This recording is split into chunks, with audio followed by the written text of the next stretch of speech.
오늘 여러분들에게 봉독해드린 마태복음 22장 42절 말씀을 본문으로 해서 너희는 그리스도에 대하여 어떻게 생각하느냐 라고 하는 오늘 본문 속에 있는 예수님의 말씀 자체를 제목으로 여러분과 함께 말씀을 나누며 은혜 받기를 원합니다.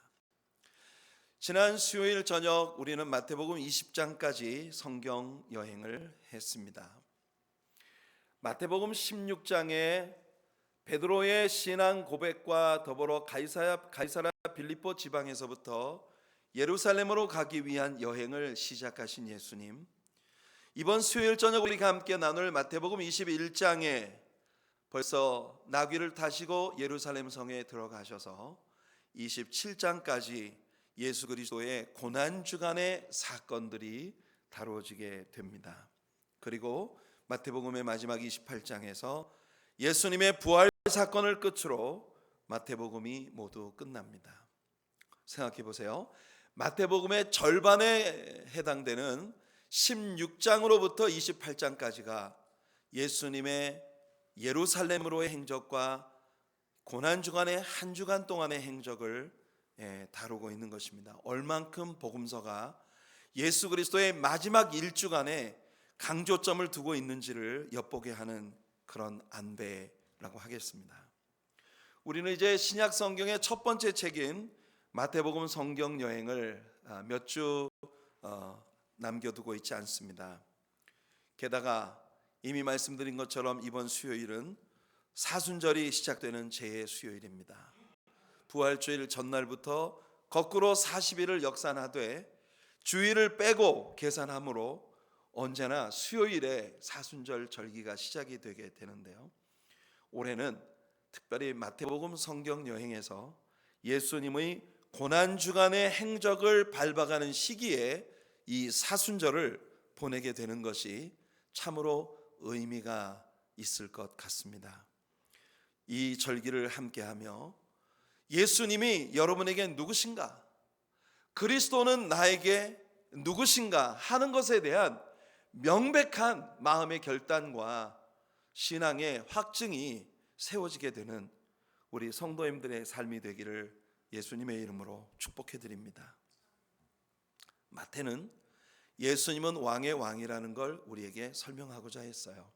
그래서 구약 성경에 나타났던 많은 선지자들의 메시아에 대한 예언을 어떻게 예수님이 성취시키셨는지를 보여주는데 초점을 맞춰왔습니다. 이 고난주간 한 주간 동안의 예수님의 행적 역시도 마태의 시각에서는 당당한 하나님의 아들로, 또한 왕의 왕이신 예수님의 권위가 서려 있는 사역의 현장이라는 걸 우리에게 설명해 주는 것이 마태의 의도입니다. 그러니까 예수님은 불쌍하게 희생당한 의인이 아니고 그냥 힘이 없이 당시의 세도를 누리던 권력가들에 의해서 정말 속절없이 희생을 당하신 그런 희생양이 아니라 태초부터 계획되신 하나님의 일을 완벽하게 씩씩하게 앞장서 나가시며 왕의 권위를 가지고 모든 일이 계획된 대로 이루어지도록 주장하시는 왕이신 예수님의 사역의 현장이라는 걸 성경은 우리에게 분명히 하고자 하는 겁니다. 예수님께서 예루살렘으로 들어오시는 행렬도 왕의 행렬이었습니다. 나귀를 타고 예루살렘에 오르시는 예수님의 모습은 바로 스가랴 선지자의 왕의 출현에 대한 예언의 성취였죠. 스가랴 9장 9절에 보면 이스라엘의 왕은 겸손하셔서 나귀의 어린 것을 타시고 들어오신다고 예언되어 있는 그 말씀을 문자 그대로 예수님이 성취시키신 것입니다. 예수님이 예루살렘 성전 안에 들어오셔서 성전을 한 바퀴 둘러보신 후 바로 베다니에 나가셔서 첫날 밤을 보내신 후에 다시 이튿날 예루살렘으로 들어오셨어요. 성전에 들어오시자 예수님은 바로 성전의 장사꾼들을 또 한 번 내쫓으셨습니다. 동일한 사건, 예루살렘 성전의 장사꾼들을 내쫓으시는 이 일이 예수님의 공생의 사역의 초기에 한 번 있었고 또 공생의 사역의 마지막 주간에도 있었어요. 두 번 동일한 사건이 있었던 것입니다. 이제 예루살렘 성전 안에서 당시 종교 지도자들과 예수님 사이에 권세에 대한 논쟁이 벌어집니다. 참 치사한 논쟁이죠. 종교 지도자들이 예수님이 선포하시는 진리 앞에 자신들의 죄악과 거짓됨이 낱낱이 드러나게 되자 자신들이 가지고 있는 종교적 기득권, 그들의 권세를 이용해서 예수님에게 네가 무슨 권세로, 누가 너한테 라이센스를 줘서 네가 이런 일을 여기서 행하고 있느냐라고 그렇게 예수님께 도전을 하고 있는 것입니다.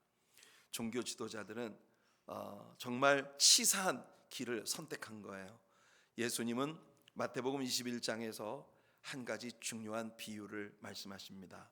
포도원의 비유인데요. 기억나시죠?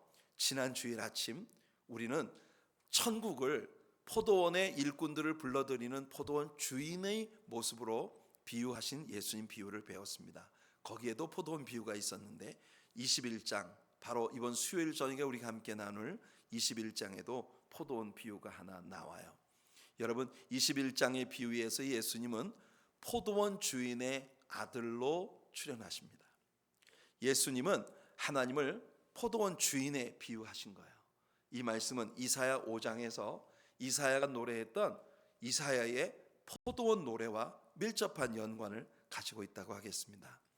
이 이사야 5장에 나오는 포도원 노래, 이 노래에서 포도원은 이스라엘을 의미합니다. 하나님의 유일한 소망은 하나님의 포도원 이스라엘에서 좋은 열매를 거두는 것이었어요.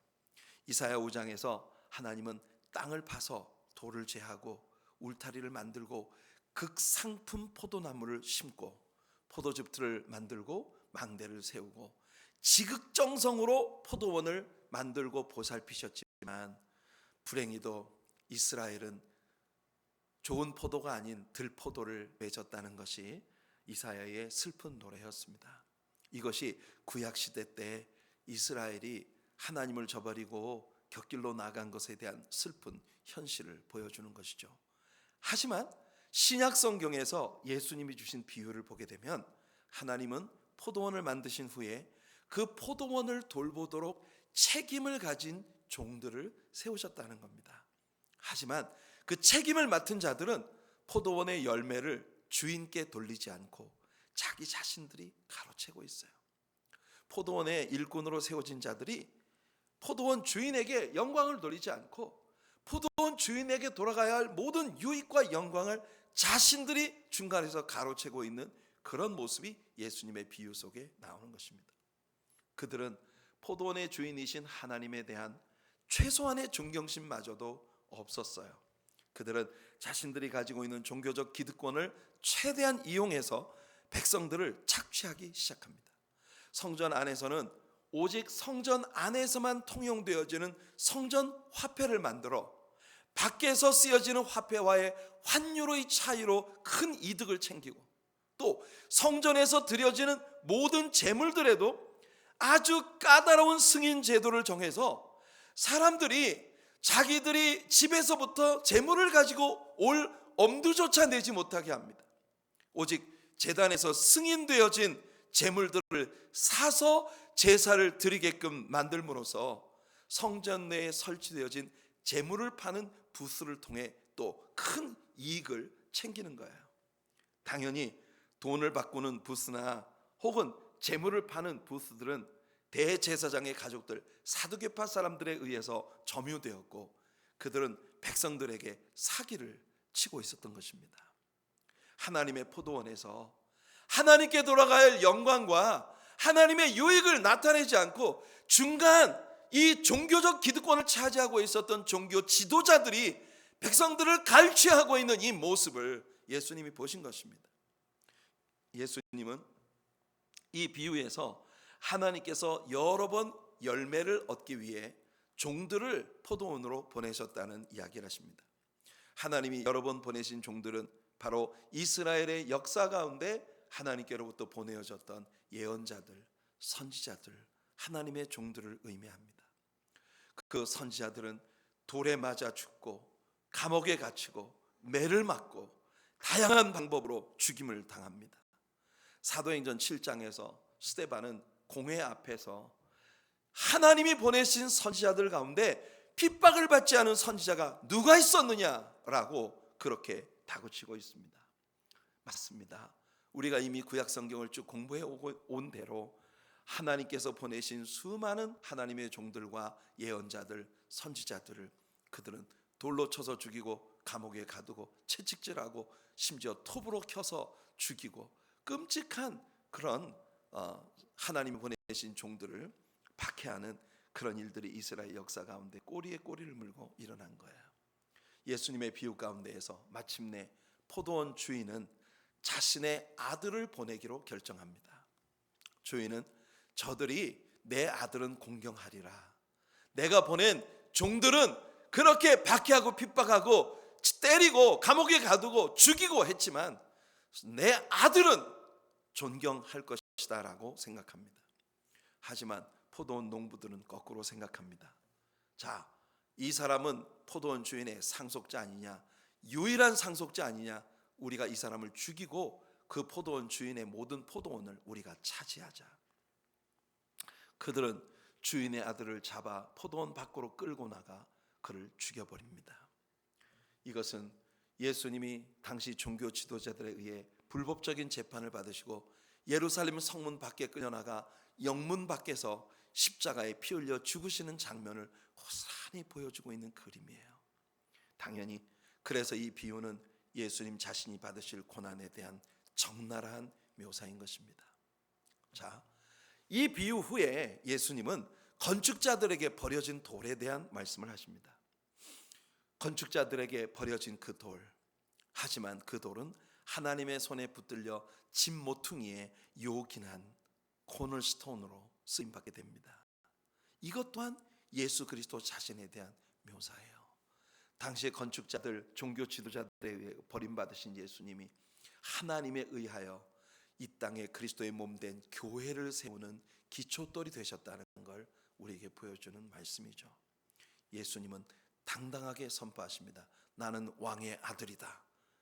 비록 이제 곧 십자가에 죽으실 것이지만 예수님은 포도원 주인의 아들로서 당당히 열매를 요구하러 오신 당신의 모습을 드러내고 계신 것이에요.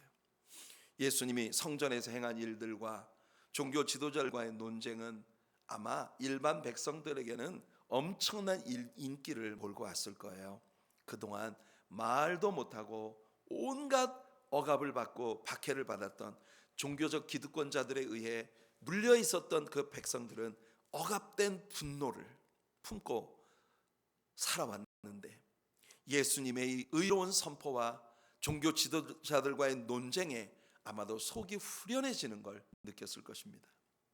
이와 같은 일련의 사건들은 당연 종교 지도자들 사이에 더욱 분노의 분위기를 가져오게 되고 그들은 어찌하든지 예수님을 함정에 빠뜨려 대중들 사이에 일어나고 있는 그의 높은 인기를 뒤집으려 하는 것이죠.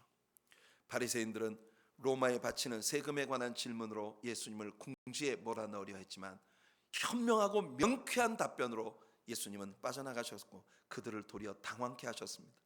사두개파 사람들은 부활에 대한 예수님의 가르침을 웃음거리로 만들기 위해 7 형제가 형으로부터 계대 결혼을 통해 7 형제가 한 여자에게 장가를 들었다면 부활의 날에는 이 여자는 누구의 부인이 되느냐 하는 말도 안 되는 질문으로 예수님을 당황케 하려 했지만 도리어 예수님은 그들이 부활에 대하여 전혀 지식이 없는 무식한 종교인들로 그렇게 만들어버리고 마신 것입니다.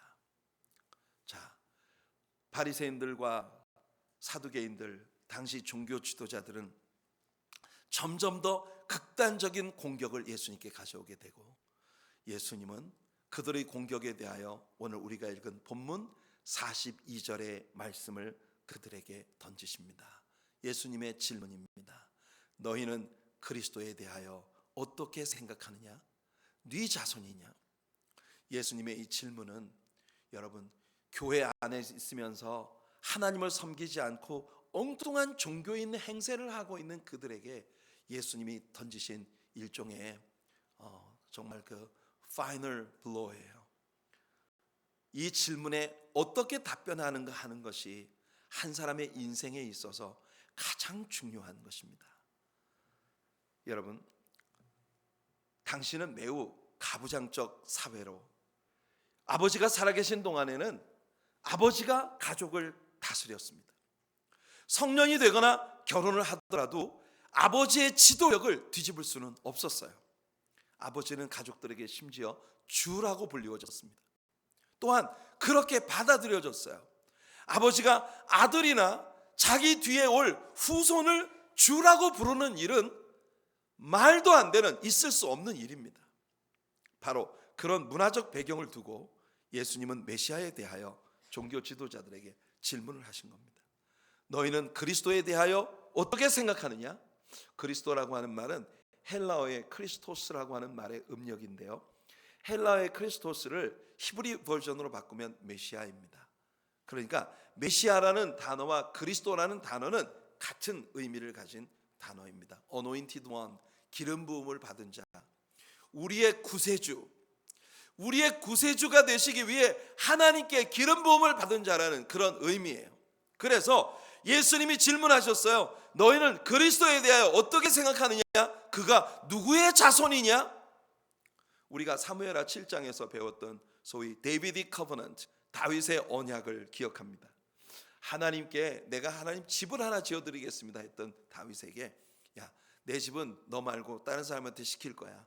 대신 내가 너를 위해 너의 가문을 하나 세워줄게. 그러면서 예수님의 출현에 대한 언약을 다윗에게 주셨죠. 이사야 선지자는 오실 메시아에 대해 예언할 때 그는 이렇게 말했습니다. 한 아기가 우리에게 낳고 한 아들을 우리에게 주신 바 되었는데 그 어깨에는 정사를 메었고, 이 정사란 말이 영어 성경의 거ቨ넌먼트입니다. 하나님의 나라가 그의 어깨에 메어져 있었다는 거예요. 여러분, 한 정부, 한 나라가 그의 어깨에 메어져 있었다. 그는 왕의 왕이십니다. 할렐루야. 그리고 이사야 11장과 예레미야 23장 그리고 에스겔 34장의 예언들은 입을 모아 오실 메시아가 다윗의 후손, 그러니까 사무엘하 7장에 나왔던 데이비드 커버넌트의 언약과 동일한, 그래서 다윗의 후손으로 예수님이 오신다는 걸, 그리스도가 오신다는 걸 예언하고 있었어요. 이사야 11장 1절과 2절 말씀을 보세요. 한번 같이 읽어볼까요? 이새의 줄기에서 한 싹이 나며 그 뿌리에서 한 가지가 나서 결실할 것이요, 그의 위에 여호와의 영, 곧 지혜와 총명의 영이요, 모략과 재능의 영이요, 지식과 여호와를 경외하는 영이 강림하시리니. 이새의 줄기, 이새의 아들 다윗의 집안에서 바로 이 구원의 싹이 나신다는 걸 예언했어요. 예레미야 23장 5절 한 번 더 읽어볼게요. 여호와의 말씀이니라, 보라 때가 이르리니 내가 다윗에게 한 의로운 가시를 일으킬 것이라. 그가 왕이 되어 지혜롭게 다스리며 세상에서 정의와 공의를 행할 것이며. 다시 다윗의 후손 가운데 의로운 가시, 곧 왕의 왕이 일어나실 것을 예언하고 있는 것이죠. 에스겔 34장 23절과 24절에도 바로 이 다윗이 메시아의 머리에 있다고 하는 걸 우리에게 보여줍니다. 내가 한 목자를 그들 위에 세워 먹이게 하리니 그는 내 종 다윗이라. 그가 그들을 먹이고 그들의 목자가 될지라. 나 여호와는 그들의 하나님이 되고 내 종 다윗은 그들 중에 왕이 되리라. 나 여호와의 말이니라. 메시아가 다윗의 후손일 것이라는 기대는 예수님 당시에 이미 일반화되어 있었기 때문에 The Son of David, 다윗의 아들이라고 하는 이 타이틀은 곧바로 메시아를 일컫는 호칭으로 받아들여지고 있었던 거예요. 그러니까 예수님의 질문에 대한 바리새인들의 답변은 너무 자연스러운 것이었어요. 바리새인들은 예수님께 정확히 답했습니다. 그는 다윗의 자손입니다. 그래요. 그러자 예수님은 시편 110편을 인용하시면서 그들에게 반문하십니다. 그렇다면 다윗이 성령께 감동되어 어찌 그리스도를 주라고 칭할 수 있었느냐? 주께서 내 주께 이르시되 내가 내 원수를 내 발 아래 둘 때까지 내 우편에 앉았으라 라고 다윗이 메시아 예언시를 썼단 말입니다. 여호와 하나님께서 나의 주이신 그리스도를 왕으로 세우시고 내 주 여호와 하나님이 나의 주 그리스도께 너는 내가 내 원수로 내 발등상을 만들 때까지 내 우편에 앉았으라. 십자가에 죽으시고 부활하신 후에 하늘로 오르사 하나님 보좌 우편에 앉으셔서 우리를 위해 중보하실, 재림하시기까지 하나님 보좌 우편에 앉아 계실 예수 그리스도에 대한 이 메시아 예언에서 다윗은 자기의 후손으로 오실 메시아를 주라고 불렀단 말이에요. 그러니까 예수님은 그들에게 묻고 계신 겁니다. 야, 다윗의 후손이 분명해. 근데 다윗은 왜 메시아를 주라고 불렀을까? 이 말은 그 종교 지도자들을 매우 당혹스럽게 만들었어요. 그래서 더 이상 예수님께 논쟁을 제기할 자신이 없어져 버린 것입니다. 우리는 이 질문을 오늘의 본문 밖에서 생각해 보아야 합니다. 너희는 그리스도에 대하여 어떻게 생각하느냐? 네 자손이냐? 예수님의 이 질문은요, 사실 바리새인들에게 정말 난처한 질문이었습니다. 무슨 말이냐? 예수 그리스도가 행하신 모든 일들, 그가 성취하신 모든 예언들, 그것은 입을 모아 그분이 메시아라는 사실을 분명히 말해주고 있는데 종교 지도자들은 그를 메시아로 받아들일 수 없다는 거예요. 난관에 봉착한 거죠. 여러분, 예수님의 질문 속에 숨겨진 내력은 이렇습니다. 예수님은 하나님의 아들이든지 아니면 희대의 사기꾼이든지 둘 중 하나라는 거예요. 만일 바리새인들이 메시아를 부정한다면 그들은 지금 예수님을 희대의 사기꾼이라고 본다는 겁니다. 예수님의 질문 속에 그가 누구의 자손이냐라고 하는 이 질문 속에 열쇠가 있어요. 예수님 당시에는 많은 사람들에게 예수님이 동정녀 마리아에게서 탄생하셨다는 건 마리아의 거짓말이고, 마리아가 어떤 이름 모를 남자와의 관계에 의해 낳은 아들일 것이다 라고 하는 그런 루머가 돌고 있었던 겁니다. 예수님은 그걸 지금 이야기하고 계신 거예요. 만일 그렇다면 마리아가 자신의 방종을 숨기기 위해 천사가 자기를 방문해서 그녀가 하나님의 은총을 입었고 그녀에게서 하나님의 아들을 이 땅에 태어나게 하는, 하나님께서 그녀를 선택한 하나님의 도구라고 하는 터무니없는 거짓말을 퍼뜨렸다는 그런 이야기입니다. 마리아가 그녀의 죄를 숨기기 위해 어떤 거짓말을 했을 가능성이 있을까요? 어느 시대에나 미혼모는 있었습니다. 우린 일단 누가복음의 기록을 통해 마리아가 매우 신앙심이 깊은 여성이었다는 사실을 알게 됩니다. 그녀의 사촌 언니였던 엘리사벳이 임신했다는 소식을 듣고 그녀를 방문했을 때 엘리사벳은 벌써 마리아가 성령으로 말미암아 잉태된 것을 알고 있었고, 그래서 마리아를 부르기를 내 주의 모친이라고, 나의 주님의 어머니라고 엘리사벳은 마리아를 호칭합니다. 그리고 그녀를 방문했을 때 마리아는 소위 마리아의 찬가라고 명명되어지고 있는 영광스러운 찬양을 불렀는데요, 이 아기로 인하여 자신에게 다가올 엄청난 말할 수 없는 고통이 있겠지만 그녀는 영광스러운 찬양으로 자신에게 그 일을 행하신 하나님께 영광을 돌리고 있었어요. 모세의 율법을 따라 아들을 낳은 후에 마리아는 결례의 기간을 보냈습니다.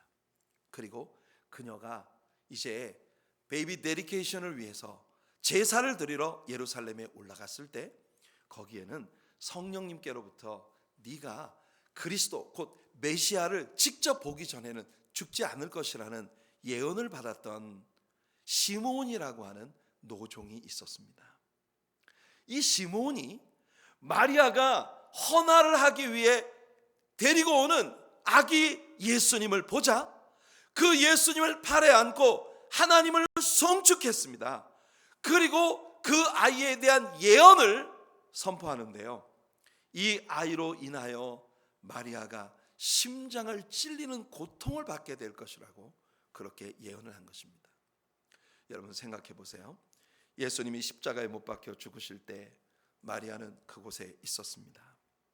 십자가 앞에 서서 자신의 아들이 죽어가는 모습을 지켜보는 어머니로서의 마리아를 한번 생각해 보세요. 여러분은 만일 마리아가 정말 그가 메시아라고 하는 것이 거짓말이었다면 그 광경을 견뎌낼 수 있었을 거라 생각하십니까? 정말 세상에 돌고 있는 루머처럼 어쩌면 바리새인들은 그 루머가 맞는 것이기를 간절히 바랬을 거예요. 그가 메시아가 아니기를 바랄 수 있는 모든 가능성을 그들은 기대하고 있었을 겁니다.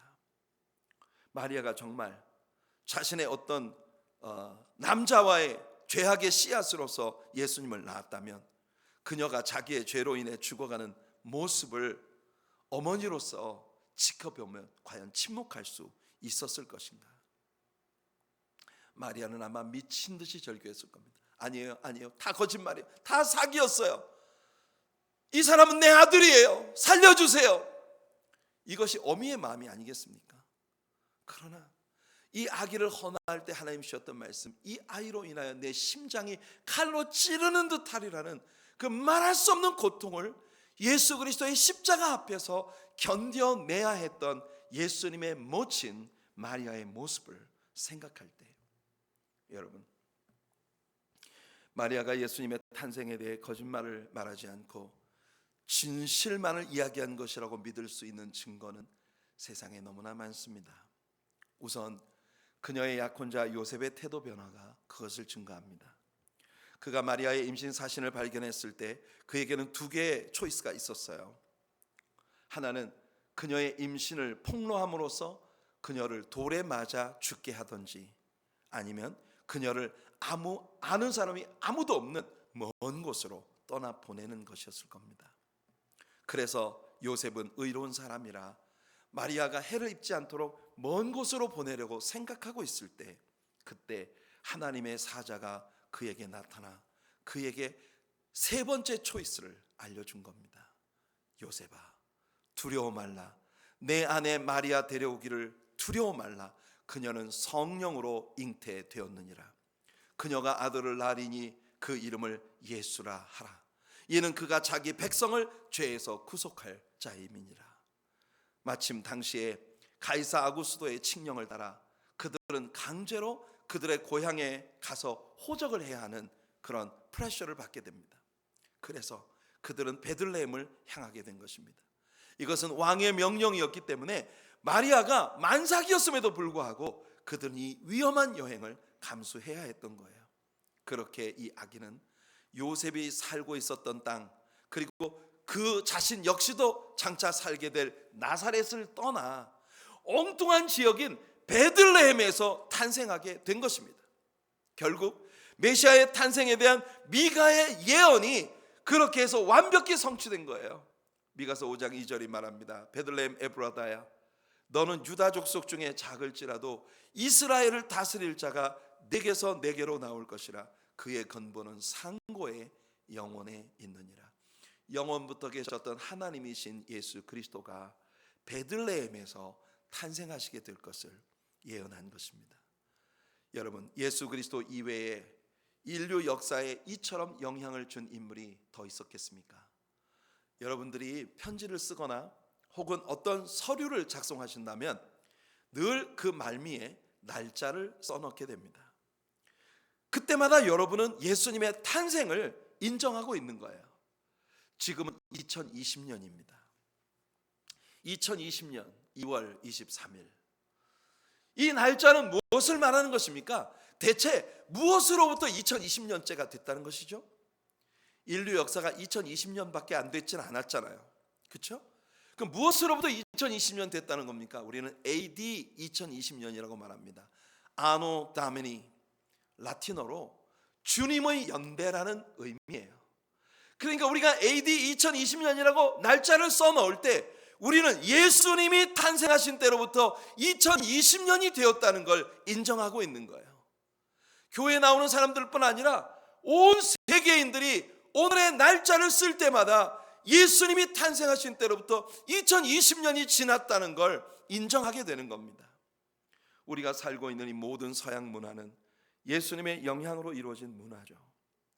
역사 속에서 예수님을 이 땅에서 완전히 멸망시키고자 하는 수많은 사람들이 일어났었습니다. 그러나 그들은 오래전에 이미 무너져 버렸죠. 예컨대 프랑스의 계몽주의 철학자였던 반봉건, 반교회주의 운동으로 유명했던 볼테르라고 하는 사람이 있습니다. 이 볼테르는 화거나에 말하기를 내가 살아있는 동안에 더 이상은 아무도 예수에 관한 이 동화 같은 거짓 이야기를 믿지 않게 만들어 버릴 것이다, 그렇게 선언했습니다. 하지만 볼테르가 죽은 지 100년이 지난 후 볼테르가 살던 집이 성경을 출판하는 출판 본부가 되었다고 하는 것은 역사의 아이러니이고 하나님의 의도라고 우리는 확실히 믿습니다. 역사 속에 어떤 인물도 자기의 출생 이전에 자기의 출생에 관한 이렇게 많은 기록들을 가진 사람은 없었습니다. 거의 2000여 년 동안 많은 현인들과 선지자들, 그들이 예언자들이 그의 탄생을 예고했습니다. 그의 출생과 생애, 죽음과 부활에 관한 최소한 300여 개 이상의 자세한 예언들이 구약 성경에 가득합니다. 심지어는 예수님이 탄생할 시기까지 예언되어 있었어요. 그리고 이 모든 예언들이 예수님 한 분으로 말미암아 문자 그대로 완전히 성취되었습니다. 일전에 제가 여러분들에게 한번 말씀드린 적이 있었는데, 패사디나 대학의 화학 교수였던 피터 스토너 박사가 The Science Speaks라고 하는 책을 썼습니다. 과학이 말한다. 여러분, 이 과학이 말한다라고 하는 이 책에서 피터 스토너는 이런 이야기를 우리에게 들려줍니다. 이 사람은 화학 교수이기 때문에 역사적으로 완전히 다른 시대에 완전히 다른 백그라운드를 가진 완전히 다른 사람들에 의해서 되어진 8개의 예언이 한 사람에게 깔때기로 부은 것처럼 한 사람에게서 완전히 융합될 수 있는 찬스를, 확률을 계산한 거예요. 무엇을 했냐? 이 사람은 화학 교수니까 화학적 요소들 있지 않습니까? 완전히 질이 다른 화학적 요소를 8가지 화학적 요소들이 완벽하게 융합이 될 수 있는 가능성, 그 확률을 계산하는 방식으로 8개 완전히 다른 시대에 다른 사람들에 의해 되어진 다른 본질의 예언이 한 사람에게서 완벽하게 융합될 수 있는 가능성을 연구했는데, 그 확률이요, 이런 겁니다. 미국의 실버 달러, 1달러짜리 동전이 있잖아요.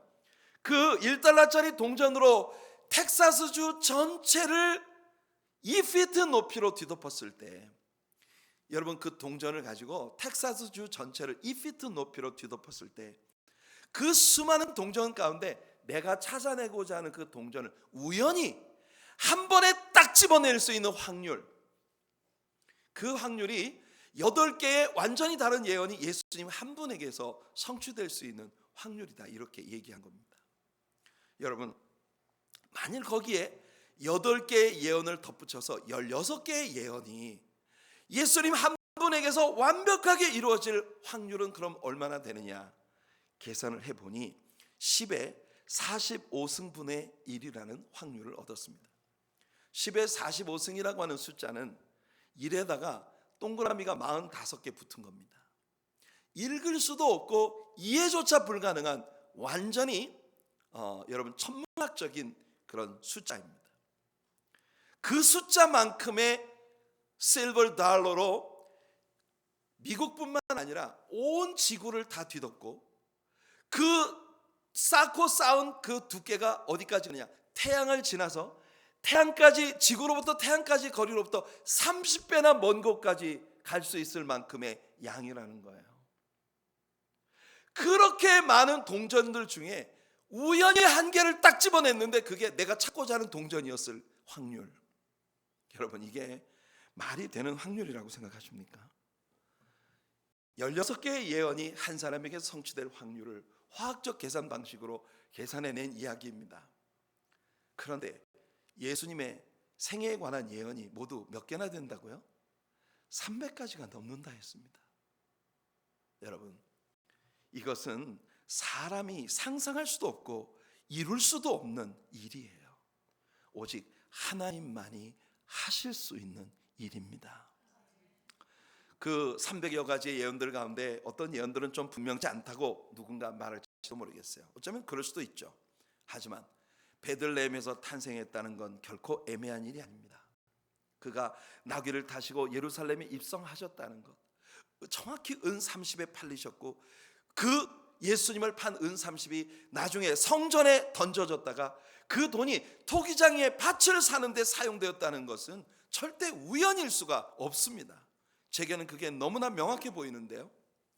예루살렘을 중건하라는 영이 난 때로부터 483년 후에 69일의 후에 예수님께서 나타나시리라는 것도 제게는 아주 명확한 예언입니다.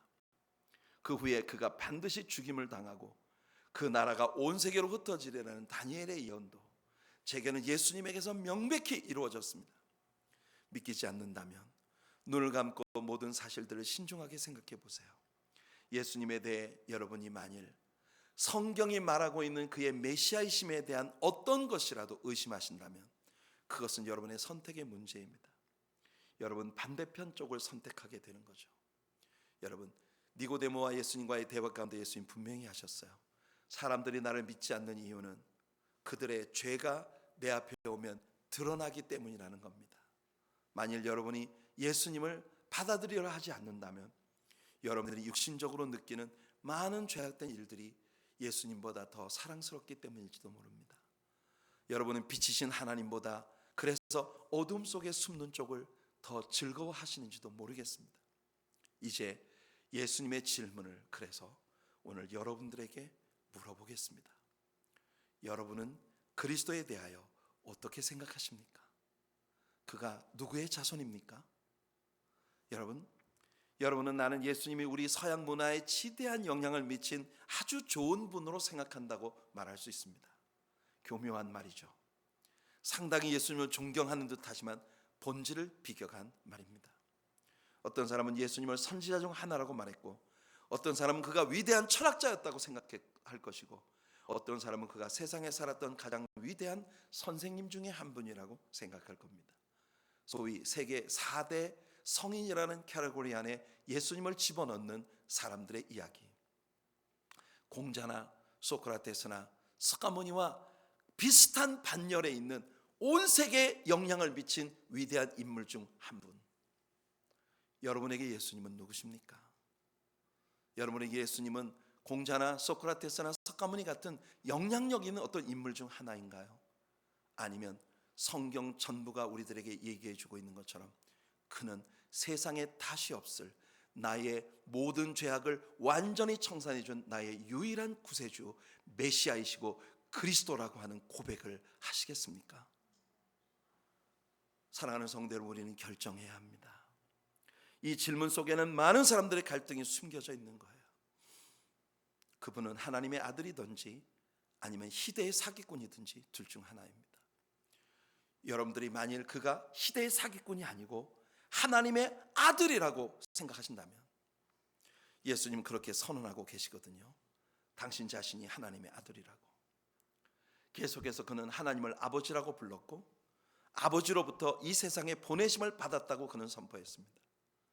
예수님은 거짓말쟁이거나 아니면 진실을 말한 분이거나 예수님은 사기꾼이었거나 아니면 진실로 하나님의 아들이셨거나 둘 중 하나일 것입니다. 여러분, 예수님이 정말 하나님의 아들이라고 믿으신다면 지금처럼 살아서는 안 되지 않을까요? 11시에 부름받은 종처럼